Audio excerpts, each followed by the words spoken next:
Capital Federal, a Comissão do Senado vai pedir um acesso a gravações de julgamentos no Superior Tribunal Federal, que tem relatos de tortura de presos políticos. Na verdade, é o Superior Tribunal Militar. Repórter Paula Cuenca traz as últimas informações. Vai haver uma reunião dessa Comissão de Direitos Humanos sobre o tema ainda hoje. Qual é o foco desses parlamentares? Olha, tem uma reunião marcada para acontecer da Comissão de Direitos Humanos hoje, a partir das 2h da tarde, mas até o momento que constava na pauta era a realização de uma audiência pública a respeito de mudanças na política da rede de atenção psicossocial do Ministério da Saúde. Mas esse tema da divulgação de áudios a respeito de diálogos obtidos no Superior Tribunal Militar durante os anos da ditadura militar, ele deve sim ser debatido ainda antes dessa audiência, porque o presidente da Comissão de Direitos Humanos no Senado, o senador Humberto Costa, fez ontem uma publicação nas suas redes sociais informando que vai pedir acesso a estes áudios que foram revelados pela jornalista Miriam Leitão para que a Comissão de Direitos Humanos possa se debruçar a respeito desse material que pode revelar crimes que foram cometidos durante os anos de regime militar aqui no Brasil. Nesses áudios que foram obtidos pela jornalista com o historiador e professor da Universidade Federal do Rio de Janeiro, Carlos Fico, é possível ouvir relatos dos ministros do Superior Tribunal Militar durante os anos de 1975 a 1979, a respeito de pessoas que relataram ter sofrido tortura no DOI-CODE, que era um órgão subordinado ao Exército e considerado de inteligência e de repressão do governo brasileiro durante a ditadura militar, inclusive com uma mulher que relata ter sido torturada com choques na região genital e, como ela estava grávida de 3 meses, ela sofreu um aborto após essas sessões de tortura. Em outro diálogo, também é possível ouvir um almirante, que era ministro do Superior Tribunal Militar, falando a respeito do comportamento de policiais sádicos que arrancam declarações que nunca existiram de pessoas que são submetidas a processos de violência que afetam a sua integridade mesmo depois que elas já foram presas. São relatos a respeito dessas situações que estão em áudios que foram obtidos pelo advogado Fernando Fernandes depois de uma batalha judicial que durou cerca de 20 anos no Supremo Tribunal Federal. Esses áudios são mais de 10 mil horas de gravação de sessões ali do Superior Tribunal Militar entre os anos de 1975 a 1985. Paulo Cuenca com as informações de Brasília. Agora, já nos nossos comentaristas, começa por você, Ricardo Salles. Historiadores falam que esse é o passado do Brasil que não passa. E o que essas gravações podem acrescentar nessa história aqui do país? Olha, eu me dei o trabalho de ouvir umas 2 ou 3 gravações dessas a que a matéria se refere. Os ministros, inclusive um deles é o almirante Birrenbach, que é o relator, ele não diz que houve, ele diz que recebeu uma denúncia de que teria havido. E com certeza diz, como não poderia ser diferente, que torturas e ações desse tipo são odiáveis. Não devem acontecer, sobretudo aqueles que estão sob a custódia do Estado. Agora, é preciso colocar um certo contexto, né? A Argentina, que tem a população mais ou menos do estado de São Paulo, teve 9 mil mortos e desaparecidos durante o regime militar. O Chile, que é do tamanho da população de Pernambuco, teve mais ou menos 3 mil mortos e desaparecidos. O Brasil teve, segundo a Rights Human Watch, acho que é um número que todos mais ou menos concordam, 460, ou seja, 20 vezes menos que a Argentina, 10 vezes menos ou 9 vezes menos do que o Chile.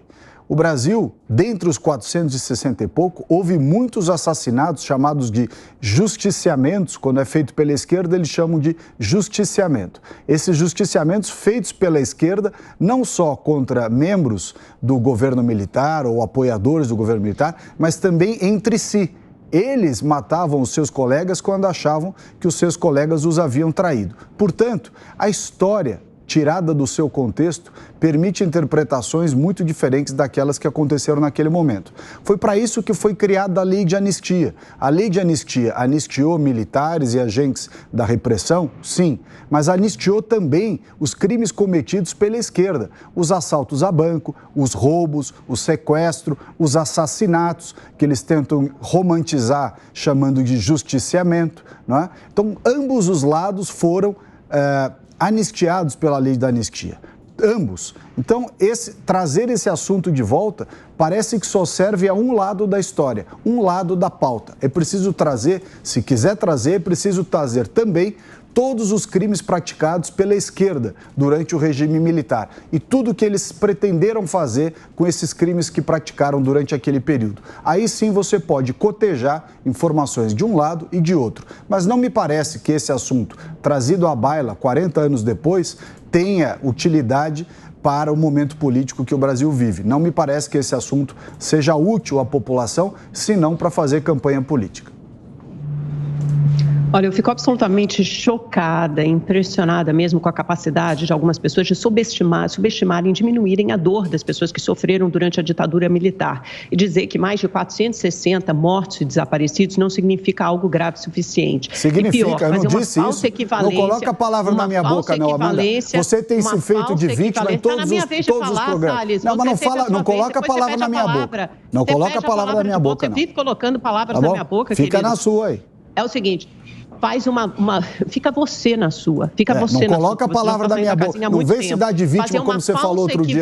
Tá bom? Eu não disse que é grave, mas tem que ser visto no seu contexto. Como você não consegue campanha política, com lealdade e honestidade? Como você não consegue debater com lealdade e honestidade? Estou debatendo, mas você não vai colocar na minha boca palavras que eu não falei, tá bom? Não vai colocar na minha boca, não. Pessoas como essas tentam fazer uma falsa equivalência, uma falsa equiparação entre o que são crimes de Estado, ou seja, quando o Estado adotou a tortura sistemática, né, infringindo a lei, quer dizer, o próprio Estado infringindo a lei e usando a tortura como política de Estado e crimes cometidos pela esquerda ou por qualquer corrente ideológica. A ditadura é ruim se ela for de esquerda, de direita, não importa o espectro ideológico. Então, não significa... Isso aqui não é uma oposição entre direita e esquerda, é simplesmente dizer que ditadura militar, qualquer vertente ideológica que tenha, é ruim o suficiente. E quando você tortura civis, quando você tortura pessoas que, obviamente, não têm o mesmo poder, não têm a mesma força que o Estado, isso é absurdo. Para punir civis que tenham cometido delitos, que tenham cometido crimes, você usa a lei, você não usa a tortura. Eu ouvi esses áudios divulgados esse fim de semana no blog da jornalista Miriam Leitão, que, aliás, foi uma das vítimas da ditadura, do regime militar. Foi torturada quando estava grávida de apenas 1 mês. No caso dela, graças a Deus, não perdeu o filho, diferentemente do caso que a Paula Cuenca relatou aqui na reportagem dela, da Nádia, que é outra mulher que também foi torturada nos porões do DOI-CODE, com 3 meses de gravidez, teve que assistir ao seu companheiro, seu marido, ser torturado. E depois disso, ela teve muito medo de perder o filho. E depois disso, realmente aconteceu. É tão difícil documentar a tortura, como é tão difícil documentar alguns tipos de crime, porque, obviamente, não existem provas, porque isso é feito nos calabouços, nos porões do DOI-CODE, durante o regime militar. Obviamente, é muito difícil você individualizar essa conduta, apontar exatamente quem foi o seu torturador e provar que aquela tortura realmente tenha sido cometida. Mas isso fica muito claro numa discussão, veja, do Superior Tribunal Militar na época, durante 10 anos, documentadas pelo historiador do FRJ, Carlos Fico, que essa tortura realmente aconteceu e durante 10 anos isso era discutido em sessões públicas e secretas do Superior Tribunal Militar. É uma prova de que o problema existia. Então, é muito ruim para o Brasil que essa história não tenha sido passada a limpo, como foi feito no Chile, como foi feito na Argentina, em que esses militares posteriormente foram julgados e punidos. E é muito ruim que até hoje haja essa equiparação entre crimes cometidos pelo Estado e crimes cometidos pelo indivíduo, como se a força dos dois fosse equivalente. Foi um período pernicioso da história do Brasil. Infelizmente, um período que é enaltecido e é adorado, exaltado por este governo, pelo presidente da República. Esse fim de semana morreu o Newton Cruz, um general notório torturador da ditadura, recebeu uma coroa de flores do presidente Bolsonaro, assim como Carlos Brilhante Ustra, outro notório torturador da ditadura, que é tido como herói pelo presidente da República. Ele deixou isso explícito no seu voto do impeachment da presidente Dilma Rousseff. Então, é esse tipo de história que tinha que ser passada a limpo, que hoje em dia é passada a limpo de outra forma, numa tentativa de reescrever a história e minimizar o horror que foi a ditadura militar. Quem é especialista em reescrever a história é quem é adepto do comunismo, né? Porque isso é ferramenta do comunismo e a gente sabe o que foi feito com a história do Brasil também em função dessa estratégia comunista implantada aqui na nossa academia, infelizmente. Olha, quando se fala em julgar a história e tal, o Brasil fez isso quando aprovou a lei da anistia, quando anistiou criminosos da época da ditadura de ambos os lados, Não vamos dizer que era crime de Estado contra crime de indivíduo, não, era crime de Estado contra crime de organização terrorista. A gente teve células terroristas atuando no Brasil. Não faça essa carinha aí não, Amanda, que você sabe muito bem do que eu estou falando. Não vamos citar nomes, porque obviamente essas pessoas foram presas e foram vítimas do sistema depois. Agora, dizer que eram santos, só se for santo do pau oco, né? Vamos falar sobre objetivo. Por que estão trazendo áudios agora? Objetivo eleitoreiro, obviamente. Veja a Amanda aí, trazendo o general morto, esquecendo que o general morto, independentemente do que tenha cometido no passado e de como tenha pago pelo que eventualmente cometeu de errado, tem uma família por trás, tem pessoas que estão sofrendo com essa morte. Quando a gente debocha com essa sua carinha de deboche aí, que é bem comum para você, Amanda, você está esquecendo do ser humano. Para você não, né, Cristina? Que vocês tanto pregam? Cadê a empatia, a humanidade? Não se pensa nisso? Só falam dos mortos da Covid, mas os outros mortos pouco importam. Os parentes... Humanidade com torturador, Cristina? E com as vítimas? Você não quer ter humanidade com as vítimas, não, da tortura? Que tal? Sim, infelizmente foi uma vítima da ditadura, esteve presa, ela fazia parte de grupos que também cometeram terrorismo, assalto a banco, também mataram, sequestraram. Foi torturada grávida. E ela... Mostra a sua solidariedade a ela. Amanda, eu estou citando, eu posso continuar? Ou só você que fica nervosinha quando interrompe? Posso ficar nervosa também e querer continuar meu raciocínio? Não, você ela foi indenizada por isso. A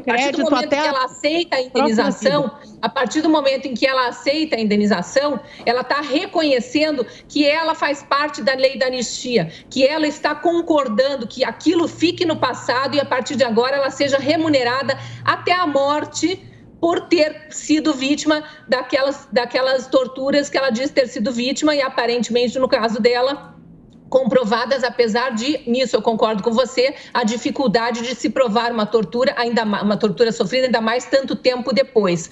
Agora, realmente, querer desencavar isso agora, então a gente precisa revisar a lei da anistia e todas as indenizações que foram pagas.